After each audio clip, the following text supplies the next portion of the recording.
까지 보고 또 누가복음 19장에 있는 말씀 또 같이 보겠습니다. 오늘 읽을 말씀이 좀 많이 긴데 우리가 말씀 읽으면서 또 주시는 은혜 좀 경험할 수 있기를 바랍니다. 자, 요한복음 9장 1절부터 41절까지 먼저 이 말씀을 같이 읽도록 하겠습니다. 예수께서 길을 가실 때 날 때부터 맹인된 사람을 보신지라. 제자들이 물어 이르되 랍비여, 이 사람이 맹인으로 난 것이 누구의 죄로 인함이니이까? 자기니이까 그의 부모니이까? 예수께서 대답하시되 이 사람이나 그 부모의 죄로 인한 것이 아니라 그에게서 하나님이 하시는 일을 나타내고자 하심이라. 때가 아직 낮음에 나를 보내신 이의 일을 우리가 하여야 하리라. 밤이 오리니 그때는 아무도 일할 수 없느니라. 내가 세상에 있는 동안에는 세상의 빛이로다. 이 말씀을 하시고 땅에 침을 뱉어 진흙을 이겨 그의 눈에 바르시고 이르시되 실로암 못에 가서 씻으라 하시니, 실로암은 번역하면 보냄을 받았다는 뜻이라. 이에 가서 씻고 밝은 눈으로 왔더라. 이웃 사람들과 전에 그가 거린인 것을 보았던 사람들이 이르되 이는 앉아서 구걸하던 자가 아니냐. 어떤 사람은 그 사람이라 하며 어떤 사람은 아니라 그와 비슷하다 하거늘 자기 말은 내가 그라 하니, 그들이 묻되 그러면 내 눈이 어떻게 떠졌느냐. 대답하되 예수라 하는 그 사람이 진흙을 이겨 내 눈에 바르고 나더러 실로암에 가서 씻으라 하기에 가서 씻었더니 보게 되었노라. 그들이 이르되 그가 어디 있느냐. 이르되 알지 못하노라 하니라. 그들이 전에 맹인이었던 사람을 데리고 바리새인들에게 갔더라. 예수께서 진흙을 이겨 눈에 뜨게 하신 날은 안식일이라. 그러므로 바리새인들도 그가 어떻게 보게 되었는지를 물으니 이르되 그 사람이 진흙을 내 눈에 바르고 내가 씻고 보나이다 하니, 바리새인 중에 어떤 사람은 말하되 이 사람이 안식일을 지키지 아니하니 하나님께로부터 온 자가 아니라 하며, 어떤 사람은 말하되 주인으로서 어떻게 이러한 표적을 행하겠느냐 하여 그들 중에 분쟁이 있었더니, 이에 맹인되었던 자에게 다시 묻되 그 사람이 내 눈을 뜨게 하였으니 너는 그를 어떠한 사람이라 하느냐. 대답하되 선지자니이다 하니, 유대인들이 그가 맹인으로 있다가 보게 된 것을 믿지 아니하고 그 부모를 불러 묻되 이는 너희가 말한 맹인으로 났다 하는 너희 아들이냐. 그러면 지금은 어떻게 해서 보느냐. 그 부모가 대답하여 이르되 이 사람이 우리 아들인 것과 맹인으로 난 것을 아나이다. 그러나 지금 어떻게 해서 보는지 또는 누가 그 눈을 뜨게 하였는지 우리는 알지 못하나이다. 그에게 물어보소서. 그가 장성하였으니 자기 일을 말하리이다. 그 부모가 이렇게 말한 것은 이미 유대인들이 누구든지 예수를 그리스도로 시인하는 자는 출교하기로 결의하였으므로 그들을 무서워함이러라. 이러므로 그 부모가 말하기를 그가 장성하였으니 그에게 물어보소서 하였더라. 이에 그들이 맹인이었던 사람을 두 번째 불러 이르되 너는 하나님께 영광을 돌리라. 우리는 이 사람이 죄인인 줄 아노라. 대답하되 그가 죄인인지 내가 알지 못하나 한 가지 아는 것은 내가 맹인으로 있다가 지금 보는 그것이니이다. 그들이 이르되 그 사람이 내게 무엇을 하였느냐. 어떻게 내 눈을 뜨게 하였느냐. 대답하되 내가 이미 일렀어도 듣지 아니하고 어찌하여 다시 듣고자 하나이까. 당신들도 그의 제자가 되려 하나이까. 그들이 욕하여 이르되 너는 그의 제자이나 우리는 모세의 제자라. 하나님이 모세에게는 말씀하신 줄을 우리가 알거니와 이 사람은 어디서 왔는지 알지 못하노라. 그 사람이 대답하여 이르되 이상하다. 이 사람이 내 눈을 뜨게 하였으니 당신들은 그가 어디서 왔는지 알지 못하는도다. 하나님이 죄인의 말을 듣지 아니하시고 경건하여 그의 뜻대로 행하는 자의 말은 들으시는 줄을 우리가 아나이다. 창세 이후로 맹인으로 난 자의 눈을 뜨게 하였다 함을 듣지 못하였으니 이 사람이 하나님께로부터 오지 아니하였으면 아무 일도 할 수 없으리이다. 그들이 대답하여 이르되 내가 온전히 죄 가운데서 나서 우리를 가르치느냐 하고 이에 쫓아내어 보내니라.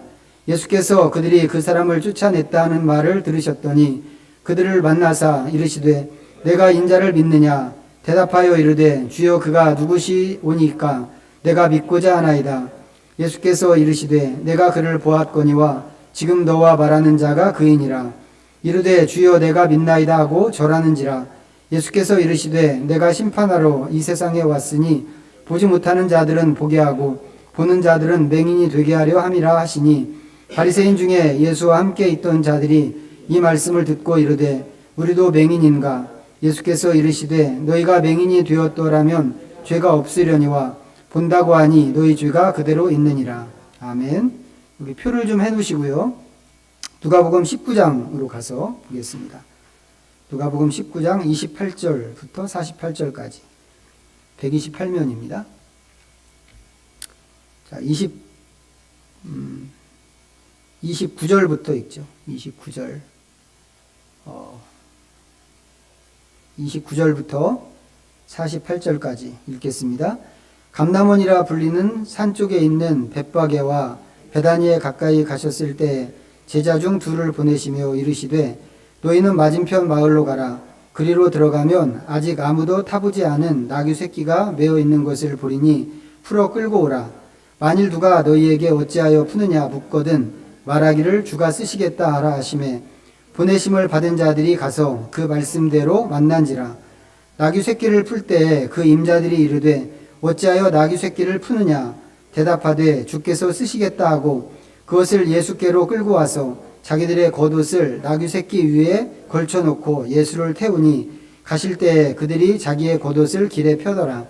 이미 감람산 내리막길에 가까이 오심에 제자의 온 무리가 자기들이 본 바 모든 능한 일로 인하여 기뻐하며 큰 소리로 하나님을 찬양하여 이르되 찬송하리로다. 주의 이름으로 오시는 왕이요 하늘에는 영광 평화요 가장 높은 곳에는 영광이로다 하니 무리 중 어떤 바리새인들이 말하되 선생이여 당신의 제자들을 책망하소서 하거늘 대답하여 이르시되 내가 너희에게 말하노니 만일 이 사람들이 침묵하면 돌들이 소리 지르리라 하시니라.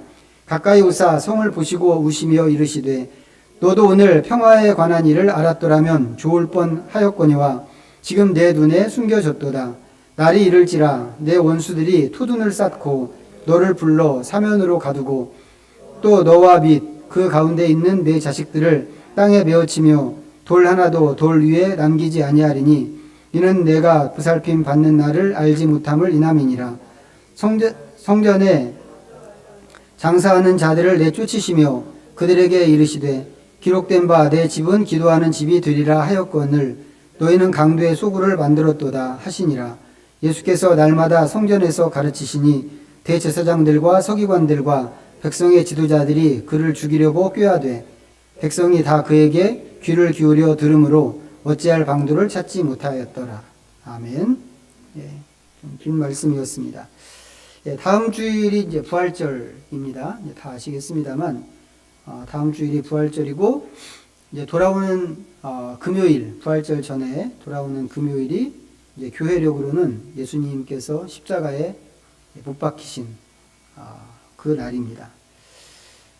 예수님께서는 뭐 십자가에 못 박히신 것 외에도 그 전에 이제 이미 많은 고난을 당하셨습니다. 특별히 이 한 주간 동안 이제 고난을 많이 당하셨는데 그래서 이제 내일부터 시작해서 한 주간을 우리가 보통 이제 고난 주간 또는 순환 주간이라고 부르고 또 홀리 위크라고 해서 성 주간이라고도 이제 그렇게 부릅니다.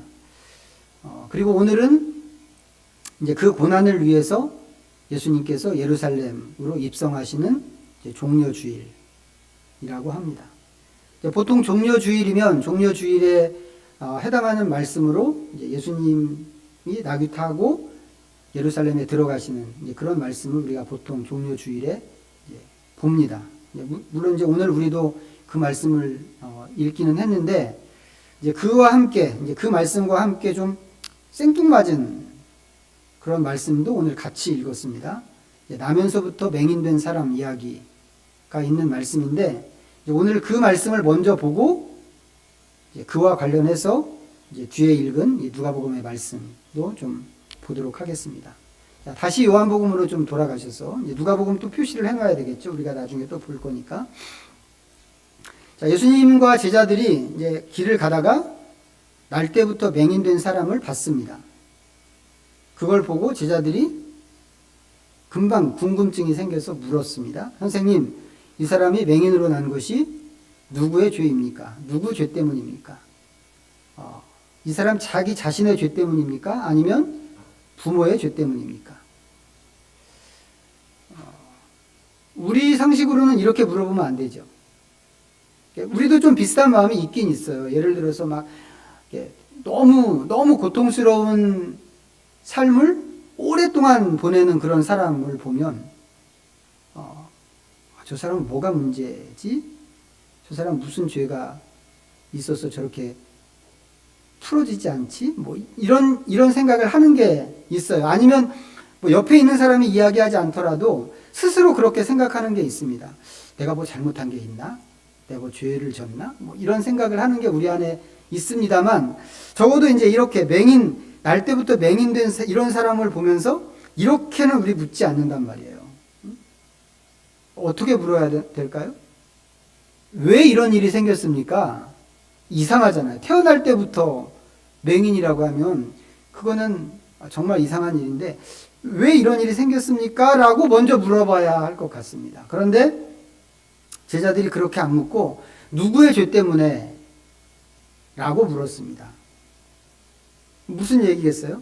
이렇게 날 때부터 맹인된 것은 죄 때문에 받은 심판이다 라고 딱 못을 받고 시작을 하는 것입니다. 이게 그 사람을 보는, 맹인된 사람을 보는 제자들의 생각이었습니다. 이거 우리가 한 가지 기억해야 하고, 자, 예수님께서 이제 그 맹인을 고쳐주셨죠.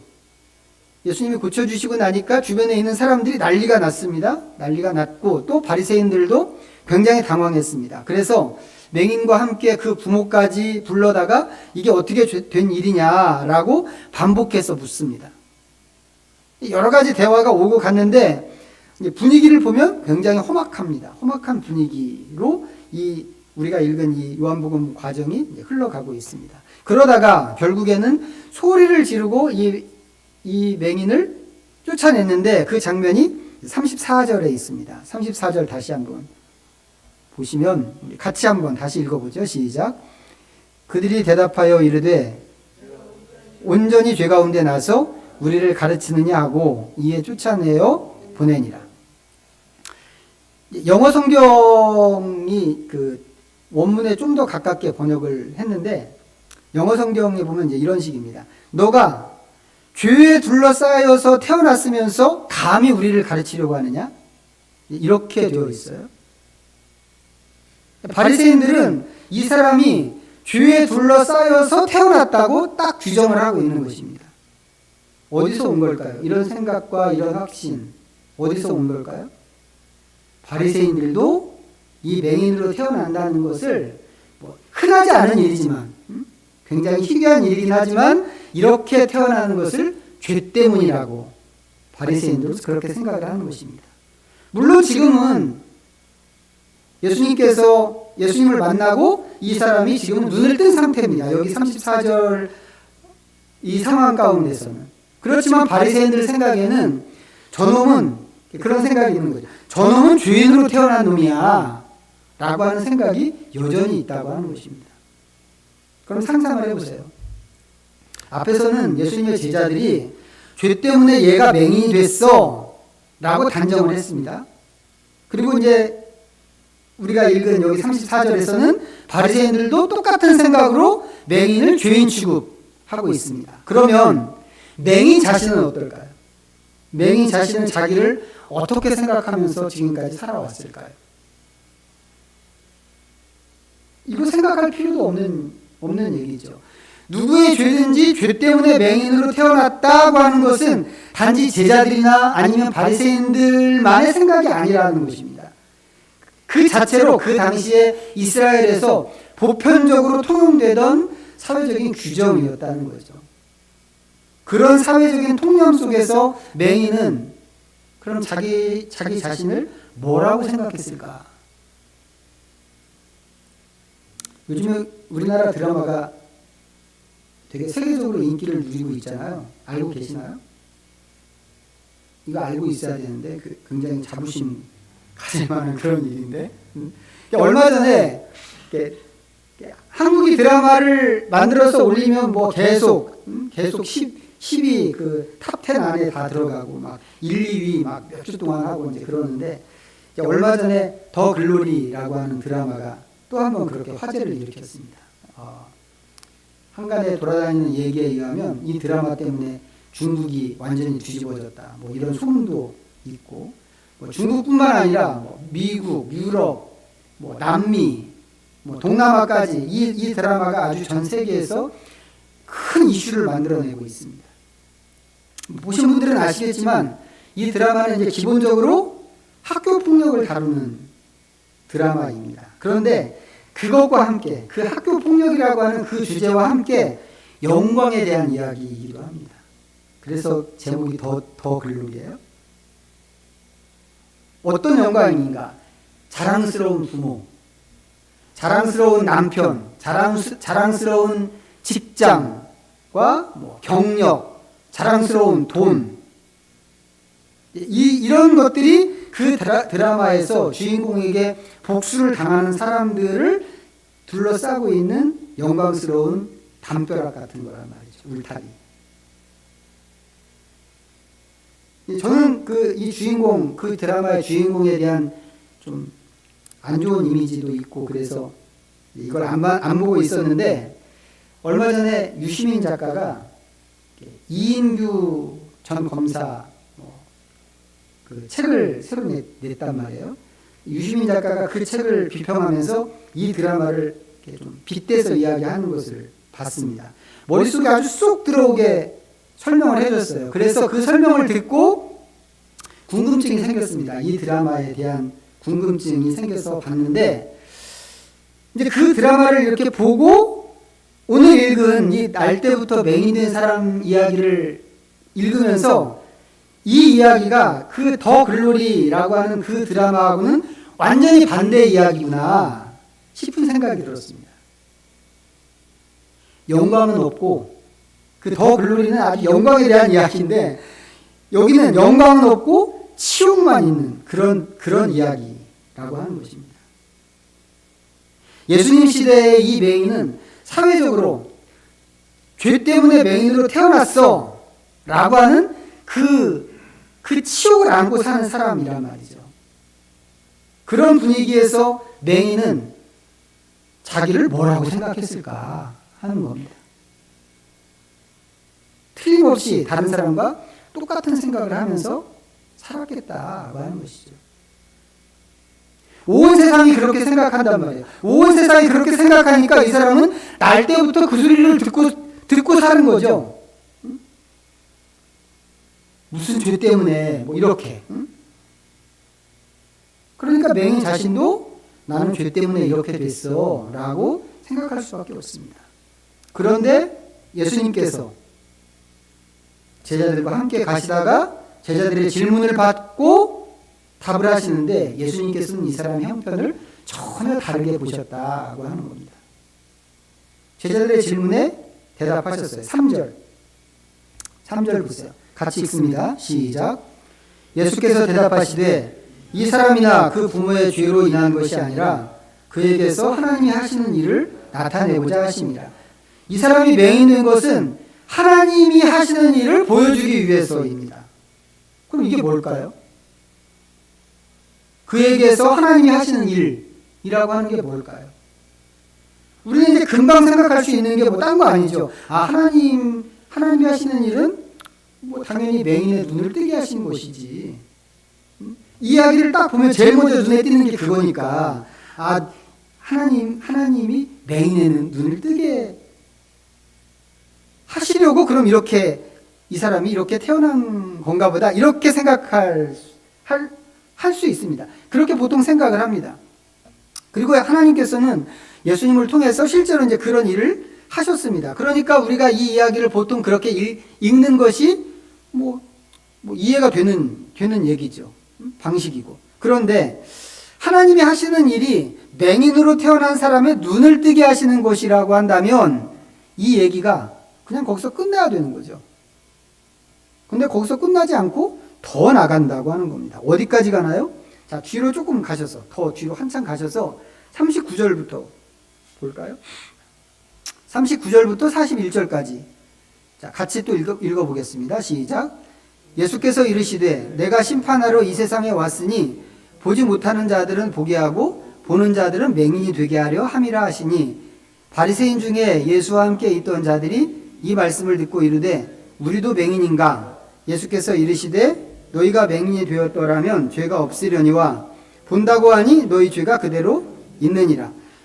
예수님께서 지금 앞에서는 이제 맹인된 사람의 눈을 뜨게 하셨단 말이에요. 그리고 지금 읽은 여기 이 대목에서는 멀쩡한 사람 붙잡고 이야기를 하시는데 뭐 그 사람이 뭐 맹인이네 아니네 이런 말씀을 하고 계시는 겁니다. 뭐 하시는 거예요? 눈으로 보는 것이 아닌 다른 것을 지금 말씀하고 계시는 거란 말이죠. 육신의 눈에는 안 보이지만 분명히 존재하고 그렇기 때문에 꼭 봐야 하는 또 다른 영역 내지는 그 의미에 대해서 지금 말씀을 하고 계시는 것입니다. 그런데 바리새인들은 그것을 못 보고 있다고 하는 겁니다. 그렇기 때문에 그 사람들은 맹인이다 이거죠. 그러면 날 때부터 맹인되었던 그 친구는 좀 다른가요? 하나님께서 그에게 하신 일이라고 하는 게 그럼 정확하게 어떤 것일까?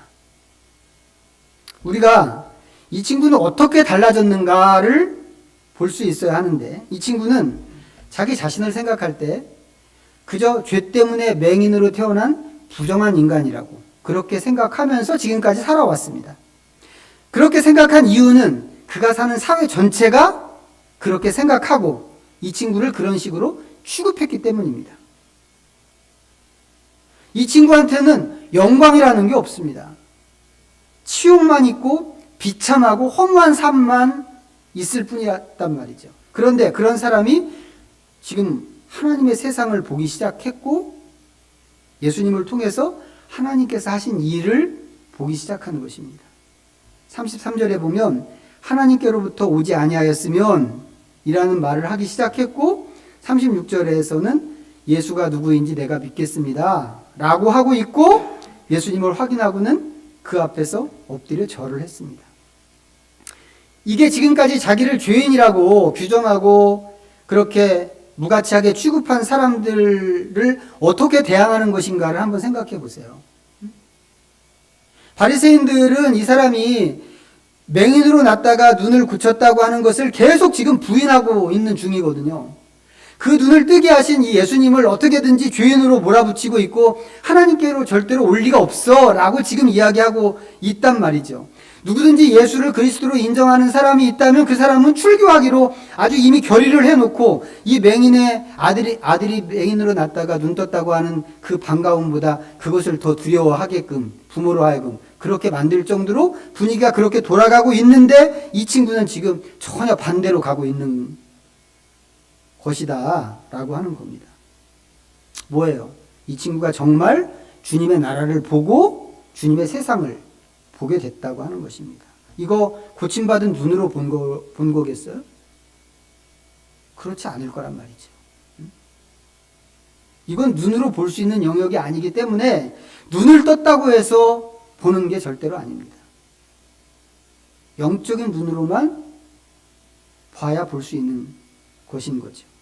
결국 육신의 눈을 떴다고 하는 것은 오늘 이야기의 핵심이 아닌 겁니다. 진짜 중요한 것은 영적인 눈이 떠졌고 그것으로 하나님의 나라를 봤다고 하는 것입니다. 그리고 이것은 어떤 의미에서 하나님의 눈으로 이 상황과 세상을 보는 것이라고 이렇게도 이야기할 수 있습니다. 그렇다면 여러분들은 어떠신가요?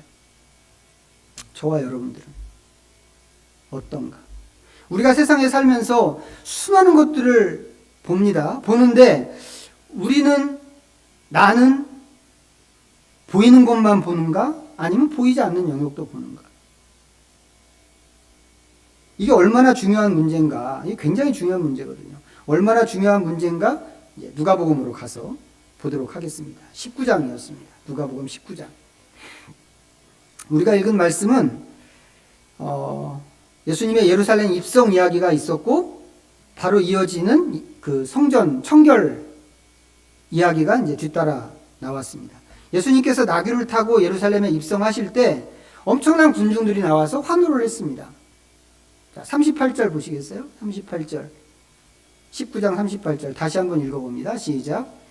이르되 찬송하리로다 주의 이름으로 오시는 왕이여 하늘에는 평화요 가장 높은 곳에는 영광이로다 하니. 이 사람들이 지금 뭐 하고 있는 거예요? 왕을 영접하고 있는 겁니다. 왕을. 그리고 예수님께서도 왕으로서 자신의 도시, 왕의 도성을 향해서 지금 들어가고 계시는 중입니다. 그러니까 예수님하고 여기 나오는 군중들의 마음이 딱 맞은 거죠. 그런데 여기까지만 마음이 맞았습니다. 그 뒤로는 많이 다른데 군중들은 왕으로 오시는 메시아, 이 메시아가 자기들을 지금까지 지배하던 제국을 몰아내고 다윗의 부강한 나라를 세워서 세상을 지배할 것, 그것을 상상하고 있습니다. 그러니까 아주 지금 신이 났죠. 신이 났습니다. 그런데 예수님은 뭐예요? 예수님은 반대입니다. 41절부터 44절 사이에 보여주는 내용인데 예수님께서는 원수들이 와서 이 도성을 무너뜨리는 것에 대해서 지금 말씀을 하고 계십니다. 이거 되게 특이한 얘기예요. 이건 왜 그러냐면 지금 예수님이 오시는 거 왕의 신분으로 오시는 거란 말이죠. 왕이 되어서 마치 왕이 그 백마를 타고 자기의 도성으로 행진에 들어가는 것처럼 로마 황제가 그렇게 보통 행진에 들어가는 일들을 하는데 예수님도 지금 그런 모양으로 들어가고 있단 말이죠. 비록 말이 아니고 나귀 새끼이긴 하지만 왕의 신분으로 말을 타고 나귀 새끼를 타고 자기 도성으로 들어가고 있는 중인데 자기 도성에 들어가면서 그 도성이 무너지는 것에 대해서 이런 말씀을 하신다. 이거 너무 특이한 얘기잖아요. 그런데 예수님께서 말씀하시는 이 일이 실제로 이루어집니다. 이때로부터 시작해서 한 40년쯤 뒤에 AD 70년 되면 실제로 그런 일이 일어납니다. 로마 군대에 의해서 엄청 많은 사람들이 죽어나가고 성전은 다 무너집니다. 돌 하나도 돌 위에 남지 않을 정도로, 그 정도로 무너지게 됩니다. 이것은 옛날에, 그보다 훨씬 옛날에 바벨론 침공 때 예루살렘이 무너지고 성전이 불탔던 그 사건하고 굉장히 많이 비슷한 장면입니다. 그런 일들이 왜 일어났을까요? 그렇게 예루살렘이 무너지고 성전이 무너지고 불타고 사람들은 포로로 잡혀가고 죽고 그런 일이 왜 그때 일어났을까요? 그때 성전이 자기 역할을 못하고 하나님을 섬기던 종교가, 이 야훼 종교 말이죠. 야훼 종교가 하나님의 뜻에서 많이 벗어났기 때문에 그때 그런 일들이 일어났습니다.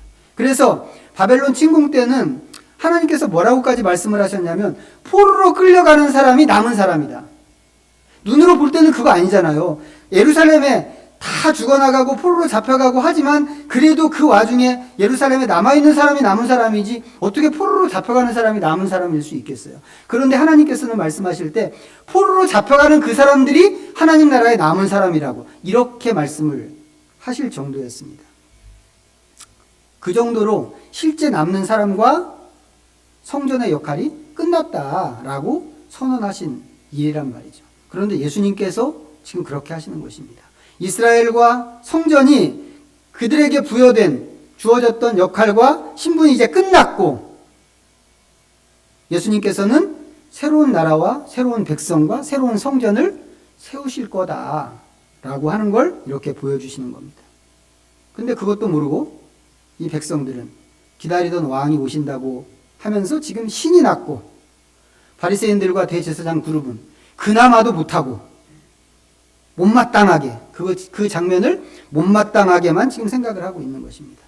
하지만 이 사람들의 운명은 예수님께서 말씀하신 것처럼 될 것입니다. 언제요? AD 70년에. 비참하죠. 비참한 일인 겁니다. 왜 이렇게 됐나요? 이 상황이 왜 그렇게 흘러갈까? 여기 44절 후반부에 이유가 나와 있는데 44절 후반부에 보면 이는 내가 보살핌 받는 날을 알지 못함을 인함이니라. 이렇게 말씀하셨습니다. 그리고 여기 보살핌이라고 하는 단어 앞에 번호가 붙었죠. 나나주에 보면 심판이라고 되어 있습니다. 이 사람들이 지금 이것을 놓치고 있는 것입니다. 왜 그런가? 장차 심판이 올 건데 왜 이 사람들이 이것을 놓치고 있는가? 왜 예수님께서 말씀하신 것을 놓치고 있는가? 그것은 마땅히 봐야 하는 것을 보지 못하고 알지 못하기 때문에 그렇습니다. 만약 이것을 다 보고 알고 했다면 어떻게 했겠어요? 준비했겠죠. 당연히 준비했을 것입니다. 그렇지만 이것이 눈으로 볼 수 있는 영역이 아니기 때문에 육신의 눈만 가지고는 이거 안 된다고 하는 것입니다. 예수님께서 요한복음에서 바리새인들에게 너희가 본다고 하니 너희는 맹인이라고 하신 것이 그런 의미라고 하는 겁니다. 그렇다고 한다면 우리는 어떨까 하는 겁니다. 나는 어떨까? 여러분은 여러분 자신에 대해서 무엇을 보고 계시나요? 내 생활에서 나는 무엇을 보는가? 더 나아가서 요즘 우리나라 상황이나 아니면 세계적인 상황을 볼 때 여러분 뭘 보세요? 뉴스를 보면 뭐 온갖 절망적인 얘기만 하고 있잖아요. 그런 이야기를 들을 때 우리는 무슨 생각을 하는가? 나는 무슨 생각을 하는가? 물론 그 중에는 보이는 것도 제대로 못 보는 사람들이 있습니다. 그렇기 때문에 보이는 거라도 좀 제대로 봤으면 좋겠다 싶은 것도 있습니다만 그것만 갖고는 안 된다 이 말이죠. 보이지 않는 것까지도 볼 수 있어야만 합니다. 왜요? 그게 안 되면 우리도 이스라엘처럼 낭패를 넘어서 비참한 상황으로 떨어져 버릴 수 있기 때문에 그렇습니다. 오늘 예수님께서는 날 때부터 맹인된 사람의 눈을 뜨게 해주시는 분으로 오셨습니다. 그렇게 오셨는데 생각해 보면 우리야말로 바로 이 사람이죠. 날 때부터 맹인된. 어떻게 맹인이에요? 날 때부터 영적인 눈이 가려진 맹인. 이 바로 우리란 말이죠. 우리가 이 사실을 인정해야만 합니다. 인정하고 눈을 뜨게 하시는 예수님의 은혜를 우리가 정말 간절히 구해야만 합니다. 정말 간절히 내 눈을 뜨게 해주십시오. 라고 구해야 하는데 그렇게 해야 하는 이유는 뭐냐면 우리가 지금 교회가 무너지는 형편을 넘어서 이미 유배의 시대로 들어갔기 때문에 그렇습니다. 이 시대가 우리 그리스도인들에게는 유배의 시대와 같은 그런 시대처럼 되었단 말이죠.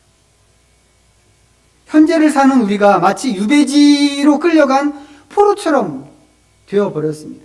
그렇기 때문에 우리가 빨리 정신을 차리고 그 사실을 인정하고 바벨론에 끌려가서 그 동네에서 살았던 그 포로들처럼 살 것을 우리가 생각할 수 있어야 된단 말이죠. 이스라엘이 잡혀갈 때 거짓 선지자들은 2년만 있으면 돌아온다고 그랬습니다.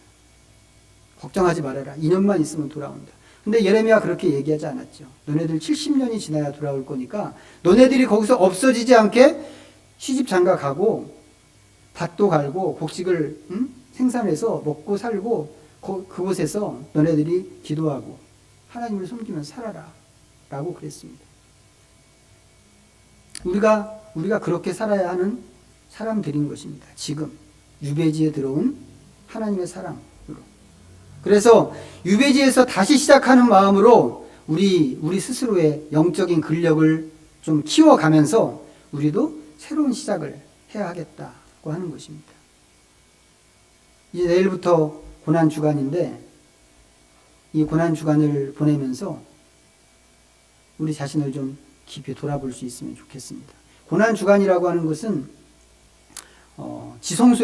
시간의 지성소에 들어가는 것과 같은 의미거든요. 하나님 계신 곳에. 물론 매 주일이 지성소에 들어가는 날입니다. 매 주일이 시간의 지성소로 들어가는 날인데 그렇지만 특별히 예수님께서 고난당하신 이 일, 우리의 구원을 위해서 고난당하셨는데 그 고난주간에 들어가는 것이 지성소에 들어가는 거나 마찬가지라고 초대교회 그 교부들은 그렇게 생각을 했어요. 얼마나 자기를 잘 준비해서 들어가야 했겠어요. 지성소에 들어가던 대제사장이 정말 자기를 잘 정결하게 해서 들어간 것처럼 우리가 그렇게 들어가야 하는데 오늘 나눈 이 얘기가 무슨 얘기인가? 이 고난주간 한 주를 보내면서 깊이 생각하시고 주님의 은혜와 도움을 구하면서 하나님께서 무엇을 하시는지, 이 시대 이 상황 가운데서 무엇을 하시는지, 무엇을 하기를 원하시는지 그것을 잘 보면서 나가는 믿음의 식구들이 다 되시기를 부탁드리겠습니다. 기도하겠습니다. 우리 잠시 말씀 묵상하면서 하나님 앞에 침묵으로 나아갑니다.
은혜 주시는 하나님 아버지, 하나님께서 펼쳐 보이시는 세상과 일하시는 역사가 있지만 보이지 않는 것은 마치 없는 것처럼 취급하는 저희들, 성경에서 만난 맹인처럼 날 때부터 맹인된 인생들입니다. 이미 유배의 시대가 시작되었지만 바벨론에 포로된 이스라엘처럼 또 로마에 무너지는 유대인들처럼 무너져가는 이 형편을 육신의 눈으로만 보는 우리는 천상 앞을 못 보는 맹인들입니다. 눈뜨게 하시는 주님의 도움이 절실히 필요한 저희를 주님께 은혜를 구하오니 오셔서 우리의 눈, 특별히 우리의 속사람의 눈을 만져주시옵소서. 맹인의 눈을 뜨게 하시면서 그의 영안까지 열어주신 것처럼 우리의 눈도 열어주셔서 보이는 세상을 바로 보게 하시고 그 이면에 있는 영적인 의미까지도 분별하게 하시옵소서. 예수님의 이름으로 기도하옵나이다. 아멘. 우리 찬송가 634장 부르시면서